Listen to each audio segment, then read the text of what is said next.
Have you ever wondered what it takes to become so beloved to Allah that He answers every prayer you make? There exists a remarkable hadith that reveals the secret to achieving this extraordinary closeness, and by the end of this message, you'll understand exactly how to walk this blessed path yourself. The Messenger of Allah, peace and blessings be upon him, narrated a sacred hadith in which Allah declares, "Whoever shows enmity to a friend of mine, I have declared war against him." This is one of the most honored statements about the friends of Allah, and it contains profound wisdom about divine love. But who exactly are these friends of Allah? Many people mistakenly believe they are only those who perform supernatural miracles. This is incorrect. The Quran clarifies, "Indeed, the friends of Allah will have no fear, nor will they grieve. They are those who believed and were constantly mindful of Allah." Every righteous Muslim who fears Allah, avoids prohibitions, fulfills obligations, and strives in obedience to the best of their ability is a friend of Allah. This elevated status is not as distant as you might think. The hadith continues with Allah saying, "My servant does not draw near to me with anything more beloved to me than the obligatory duties I have imposed upon him." This is the foundation. Some people focus intently on voluntary night prayers, yet neglect the dawn prayer. Others show deep concentration in optional prayers, but rush through their obligatory ones behind the imam. This is a serious mistake. Your first priority must be perfecting the obligatory acts, particularly the 5 daily prayers, which are the greatest obligations after believing in Allah's oneness. Guard these prayers carefully, arrive early for them, learn their proper components, and study how the Prophet performed them, so you can emulate him precisely. Master the essential element of humility in prayer, which is its very soul.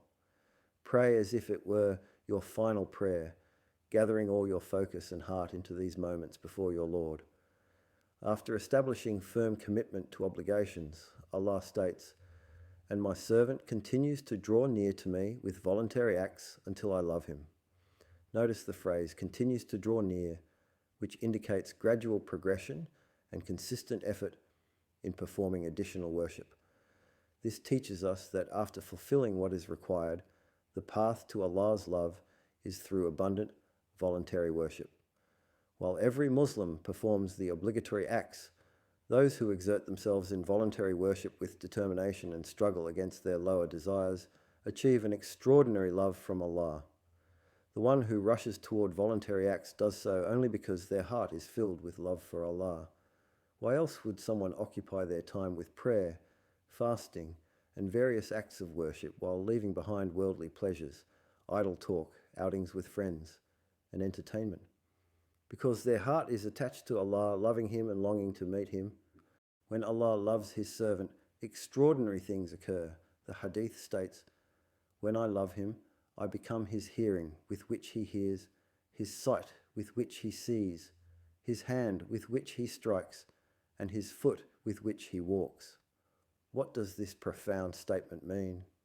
It signifies that through intense love for his Lord, the servant hears only what pleases Allah and sees only what pleases Allah. Because he loves none but Allah, when he hears for Allah's sake. When he sees for Allah's sake, he sees for Allah's sake. He does not listen to music or songs, and even when sitting in gatherings filled with worthless chatter, he occupies himself with remembering Allah. He sees only what pleases Allah, lowering his gaze from forbidden sights. The Quran commands, "Tell the believing men to lower their gaze and guard their private parts. That is purer for them. Indeed, Allah is aware of what they do." Similarly, his hand strikes only in what pleases Allah, never oppressing anyone, and his foot walks only to places that please Allah. He walks to Allah's houses of worship, attends knowledge circles, goes to prayer, visits relatives, and maintains family ties. Due to this servant's nobility and closeness to Allah, his supplications are answered. The hadith concludes, "And if he asks of me, I give to him, and if he seeks refuge in me, I surely grant him refuge." He has become one whose prayers are answered, as was the case with many companions who reached this elevated station. Sa'id ibn Zayd, one of the 10 promised paradise, had a woman falsely accuse him of seizing part of her land. When she took the matter to the governor and publicly slandered him, he could not remain silent.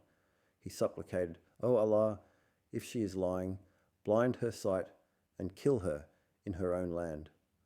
She became blind and while walking in her land fell into a pit and died.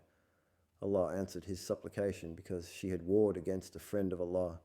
Just as Allah stated, "Whoever shows enmity to a friend of mine, I have declared war against him." When we hear this hadith, it should move our hearts to strive in voluntary worship after fulfilling obligations, to exert ourselves in obeying Allah, to love the friends of Allah, and to recognize the signs of Allah's love for His servant. One sign of Allah's love is that He enables you to perform voluntary acts until He loves you. If you find yourself loving voluntary worship, wanting to strive in every avenue of obedience, desiring to participate in every door of righteousness to the best of your ability, this itself is evidence of Allah's love for you. The Prophet said, "When Allah wills good for someone, He grants him understanding of the religion." Consider the door of knowledge, the door of prayer, the door of night vigil, the door of fasting, the door of Quranic recitation and memorization, the door of remembrance of Allah. We ask Allah to aid us in His remembrance, gratitude, and excellent worship. Success comes only from Allah, and assistance comes only from Allah. We ask Allah to forgive us, our parents, and all believing men and women, the living and the dead. All praise belongs to Allah, Lord of all worlds, and may Allah's peace and blessings be upon our Prophet Muhammad, his family, and all his companions.